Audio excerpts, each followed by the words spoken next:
BSc final year में organic chemistry में unit 5 है सिंथेटिक पॉलीमर। ठीक है, इसके साथ एक पार्ट है अथवा में बी पार्ट। ये फर्स्ट पार्ट है इसका सिंथेटिक पॉलीमर्स, या हिंदी में इसको हम बोलेंगे संश्लेषित बहुलक। संश्लेषित बहुलक यानी इसमें बहुलकों के बारे में पढ़ना है। लेकिन सबसे पहले जो क्वेश्चन इसमें आ सकता है, क्वेश्चन ये आ सकता है पॉलीमर्स या बहुलक किसे कहते हैं। पॉलीमर या बहुलक किसे कहते हैं, फर्स्ट क्वेश्चन आया। तो इसमें डेफिनेशन में हम लिखना चाहें तो हम बोलेंगे इसमें कि जो पॉलीमर वर्ड है वो दो वर्ड पोलिम प्लस में मर्स, इन दो से मिलके बना हुआ होता है। पोली का मतलब तो मैनी यानी बहुत सारे, अनेक, और मर्स इनका मतलब यहाँ पे होता है यूनिट्स, जिसको हिंदी में क्या बोलते हैं, इकाइयाँ। यानी कई इकाइयों से या अनेक इकाइयों के आपस में मिलने से बनने वाला जो यौगिक होता है वो क्या कहलाता है, बहुलक कहलाता है। अनेक यूनिट्स के, एक जैसे यूनिट्स हैं, उन यूनिट्स की यहाँ पे इकाइयों की रिपीटेशन होती है, पुनरावृत्ति होती है। एक जैसी यूनिट्स बार बार में जुड़ती जाती हैं और लास्ट में फाइनल में जो प्रोडक्ट बनता है वो आपका पॉलीमर या बहुलक कहलाता है। तो फर्स्ट क्वेश्चन पॉलीमर या बहुलक किसे कहते हैं, तो इसमें आता है कि ये वर्ड जो है पॉलीमर वो दो वर्ड से मिलकर बना हो सकता है, पोली और मर। और पोली का मतलब यहाँ पे होता है मैनी, यानी बहुत सारी, अनेक, कई, कुछ भी नाम हो सकता है। मर्स का मतलब होता है यूनिट्स, यूनिट्स का मतलब इकाइयाँ। अनेक इकाइयों की बार बार पुनरावृत्ति होने से बनने वाला जो यौगिक होगा, लास्ट प्रोडक्ट होगा, वो यहाँ पे पॉलीमर या बहुलक कहलाता है।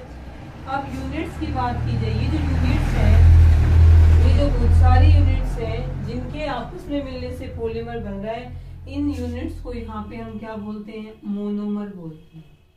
तो एक वर्ड आता है इसमें मोनोमर्स, यानी हिंदी में उसको हम क्या बोलेंगे, एकलक।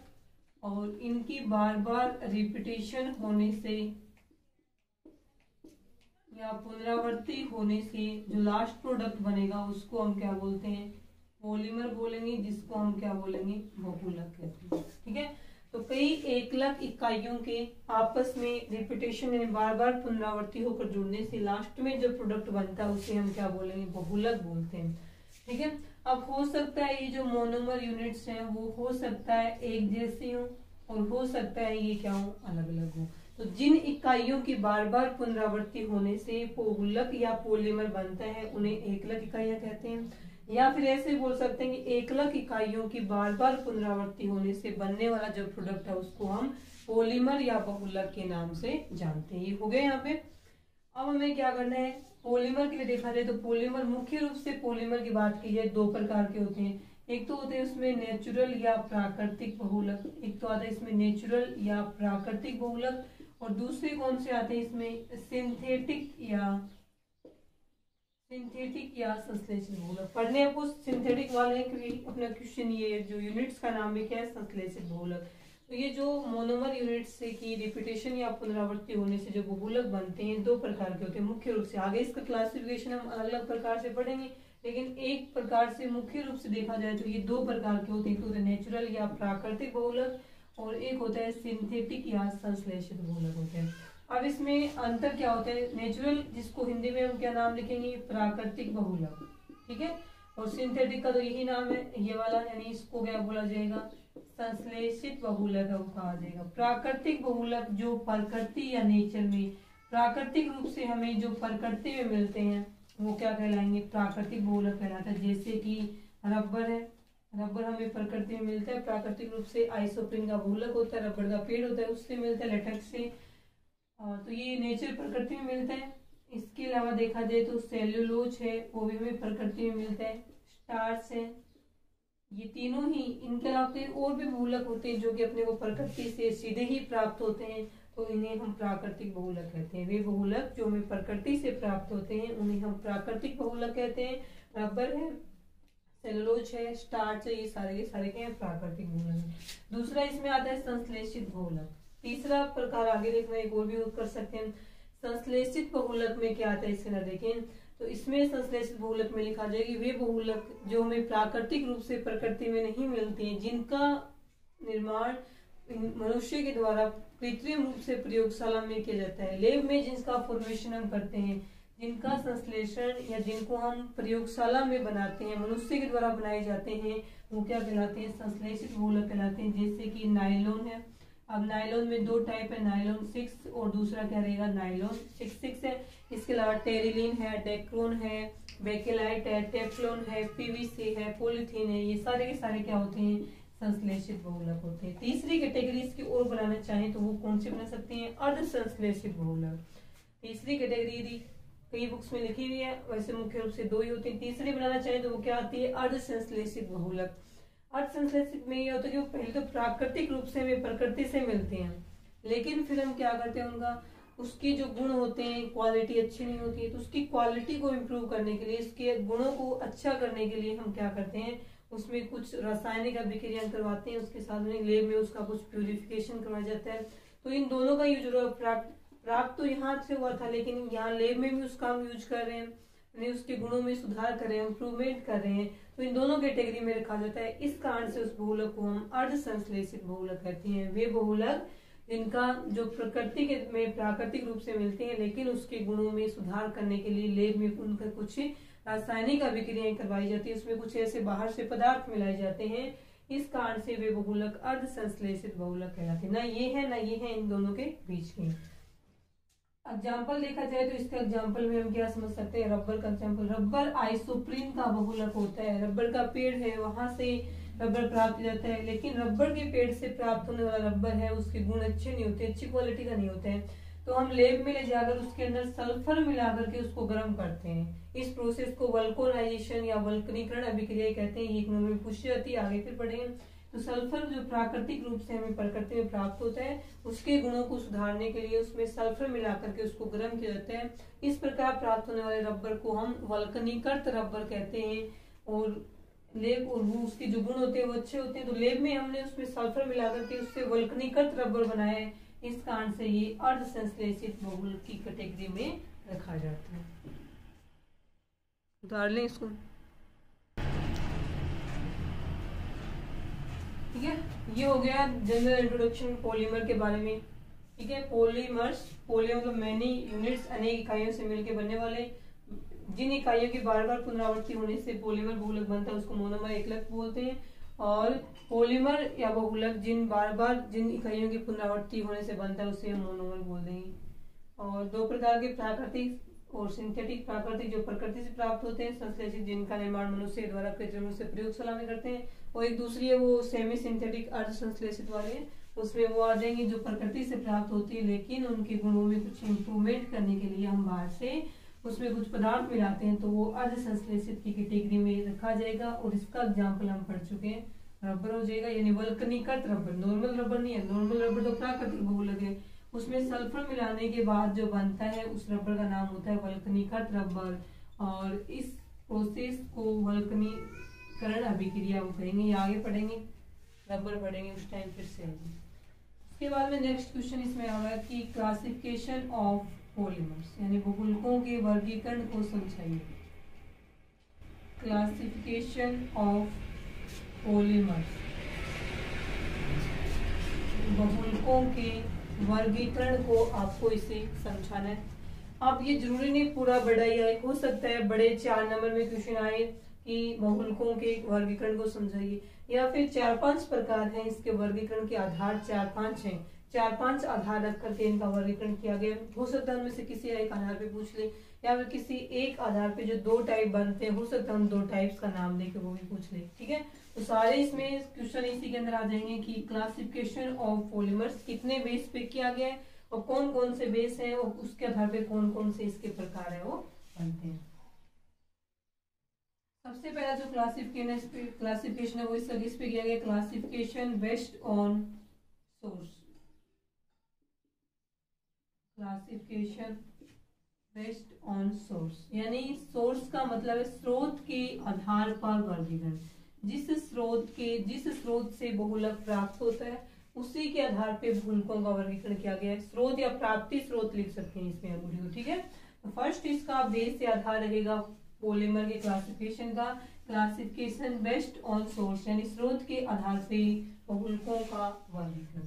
इस आधार पे बहुलक अभी बताए ना, वही 2 प्रकार चलते हैं इसमें। इस आधार पे बहुलक कितने प्रकार के होंगे, 2 प्रकार के होते हैं। एक तो वही हो जाएगा नेचुरल पॉलीमर, यानी प्राकृतिक बहुलक, नेचुरल पॉलीमर या प्राकृतिक बहुलक। और दूसरा कौन सा हो जाएगा, दूसरा जो प्रकार है इस प्राप्ति स्रोत के आधार पे दूसरा हो जाएगा इसका सिंथेटिक पॉलीमर्स या संश्लेषित बहुलक। दो प्रकार चलेंगे, नेचुरल पॉलीमर यानी कि प्राकृतिक बहुलक, और दूसरा चलेगा इसमें सिंथेटिक बहुलक या सिंथेसिस वाला यूज है। ठीक है, प्राकृतिक बहुलक में अभी तो बताया ना, सेम वही डेफिनेशन है जो हमें प्रकृति से प्राप्त होते हैं, जिनका निर्माण मनुष्य द्वारा प्रयोगशाला में कृत्रिम रूप से किए जाते हैं।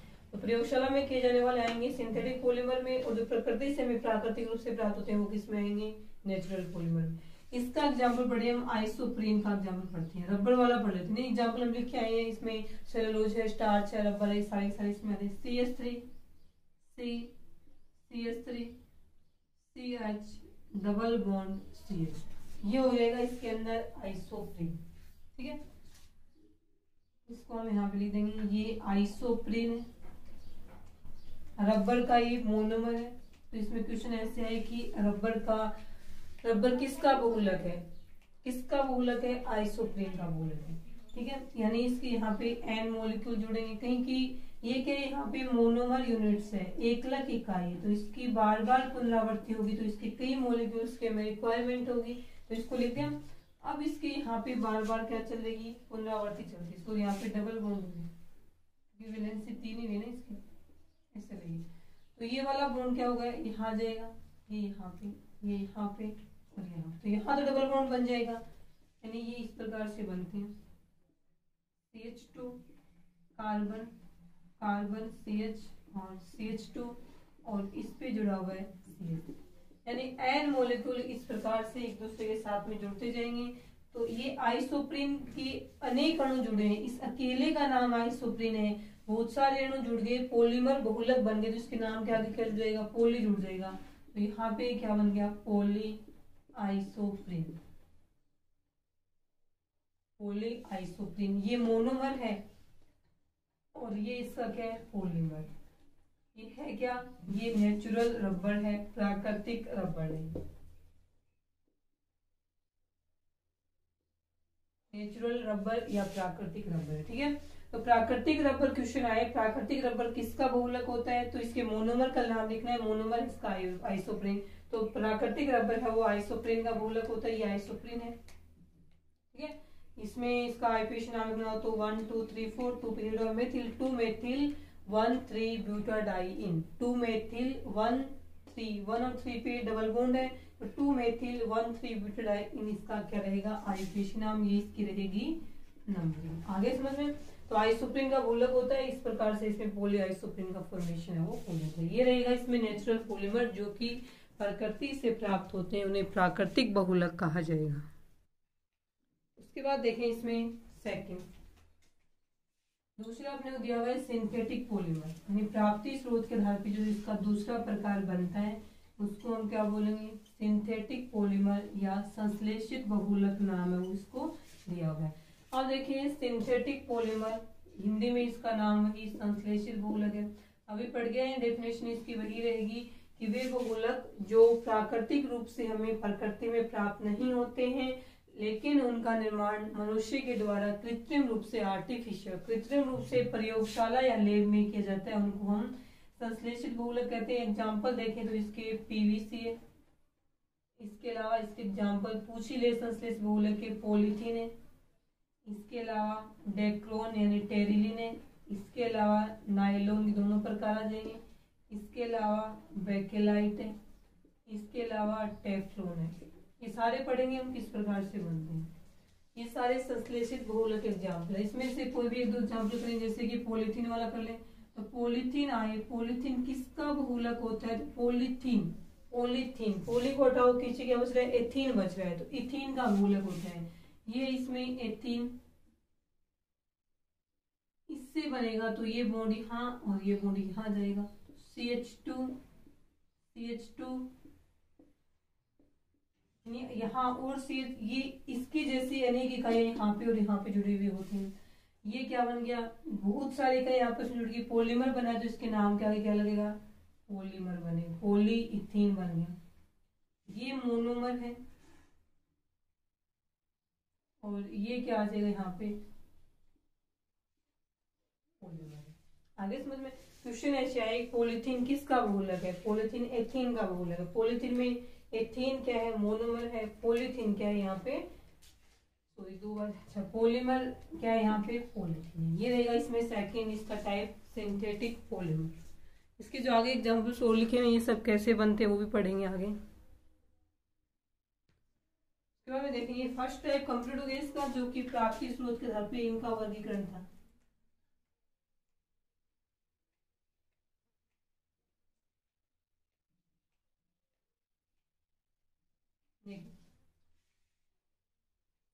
सेकेंड जो इसका क्लासिफिकेशन का बेस रखा गया वो है classification based on composition.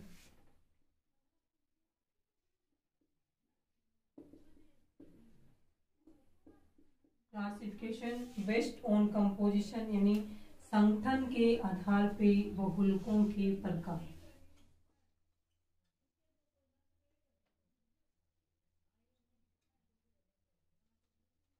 Classification किसके आधार पे? संगठन के आधार पे बहुलकों के प्रकार। इसमें दो प्रकार होते हैं। फर्स्ट इसमें चलता है होमोपोलीमर और दूसरा प्रकार चलता है इसमें हेटेरोपोलीमर, या इसी को हम क्या बोल सकते हैं? कोपोलीमर भी इसी को बोल सकते हैं, हेटेरोपोलीमर या कोपोलीमर। तो कंपोजिशन यानी बहुलक, बनने वाले बहुलक का कंपोजिशन या संगठन कैसा है, इस आधार पर वर्गीकरण किया गया। तो बहुलक दो प्रकार के निकले, एक तो वे होमोपोलीमर, एक हेटेरोपोलीमर या कोपोलीमर। होमोपोलीमर को हम हिंदी में क्या कहेंगे?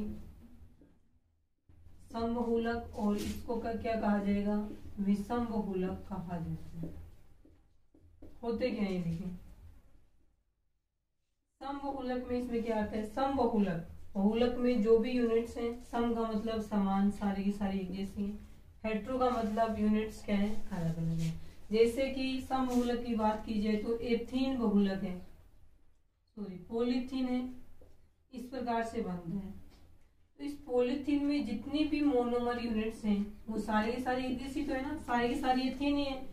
सारी की सारी मोनोमर यूनिट्स यानी बहुलक जिन मोनोमर यूनिट से मिलकर बना होता है, वो मोनोमर यूनिट सारी की सारी यदि एक जैसी हैं तो बनने वाला बहुलक जिन मोनोमर इकाइयों के मिलने से बार बार पुनरावृत्ति होने से बहुलक बनता है, वो यूनिट सारी एक जैसी होती हैं, तो बनने वाला जो बहुलक होता है उसको हम क्या बोलते हैं? होमोपोलीमर बोलते हैं। इसके एग्जांपल में तो पॉलीथीन आ जाएगा, इसके अलावा क्या आ जाएगा? पीवीसी आ जाएगा। ठीक है, तो ये इसके क्या आ जाएंगे? समबहुलक के एग्जांपल आ जाएंगे। जैसे कि आइसोप्रीन है, प्राकृतिक रबर, सारी यूनिट्स किसकी होती है? आइसोप्रीन की होती है। अब देखिए विषम बहुलक, तो इससे जस्ट अपोजिट हो जाएगा, यानी वे बहुलक जो जिन मोनोमर यूनिट से मिलकर बने हुए होते हैं वो एक से अधिक प्रकार के हो सकते हैं। ये अब ये नहीं कि उसमें 20 यूनिट्स जुड़ी हुई है, 20 की 20 अलग अलग है, ऐसा नहीं होता। एक जैसी नहीं होंगी, नहीं दो प्रकार की हो सकती है। ठीक है, तो इसमें आ जाएगा हेटेरोपोलीमर या कोपोलीमर, जिसे हिंदी में क्या नाम दिया गया है? विषम बहुलक आ गया। इसमें हम ये ले सकते हैं कि वे बहुलक जो दो या दो से अधिक प्रकार की मोनोमर यूनिट्स या एकलक इकाइयों के मिलने से बनते हैं, उसे हम विषम बहुलक, हेटेरोपोलीमर या कोपोलीमर कहा जाता है। सारी यूनिट्स एक जैसी, सम बहुलक दो या दो से अधिक प्रकार की यूनिट्स आपस में जुड़ी हुई होती है, तो उसे हम क्या बोलेंगे? विषम बहुलक, कोपोलीमर कहेंगे। जैसे कि एग्जाम्पल पढ़ा जाए नायलॉन 66। नायलॉन 66 है वो दो अलग अलग यूनिट से मिलकर होता है, हेक्सामेथिलीन डाइएमीन। एक तो जिसकी दो दो मोनोमर यूनिट से मिलकर बना होता है, जिनकी बार बार पुनरावृत्ति होने से नायलॉन 66 बनता है। उसमें एक तो कौन सी होती है आपकी? एक तो चलती है इसमें हेक्सामेथिलीन डाइएमीन, और एक चलती है प्लस में एडिपिक एसिड, एडिपिक अम्ल।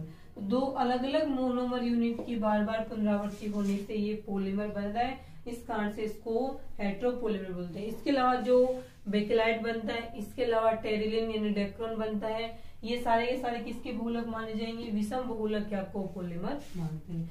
तो कंपोजिशन बहुलक की संगठन के आधार पर जो बहुलक है वो कितने प्रकार के हो गए? दो प्रकार के होते हैं।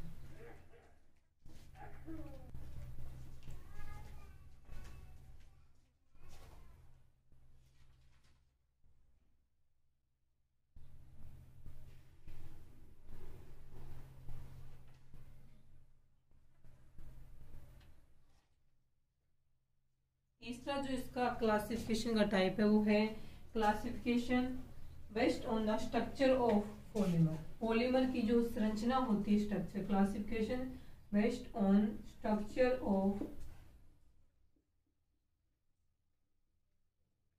पॉलीमर, यानी बहुलक की जो संरचना होती है उस संरचना के आधार पे बहुलकों के प्रकार कितने प्रकार के होते हैं। ठीक है, इस बार बहुलक है वो कितने प्रकार के, 3 प्रकार के। अब जो बहुलकों के प्रकार टाइप पढ़ रहे हैं ना, उस आधार पे यानी उन बहुलकों का सीधा नाम दे देने की ऐसे पूछ सकते हैं कि सम बहुलक क्या है, विषम बहुलक क्या है, प्राकृतिक बहुलक क्या है, संश्लेषित बहुलक क्या है, ऐसे डायरेक्ट भी पूछ सकता है। ठीक है, तो ये जो है क्लासिफिकेशन थर्ड, इसमें बहुलकों की संरचना के आधार पर वर्गीकरण, इस आधार पे बहुलक कितने प्रकार के बताए गए, इस आधार पे बहुलक है वो 3 प्रकार के बताए गए। ठीक है, तीनों प्रकार कौन कौन से चलेंगे देखें। सबसे पहला तो इसमें ही चलता है लीनियर पॉलीमर।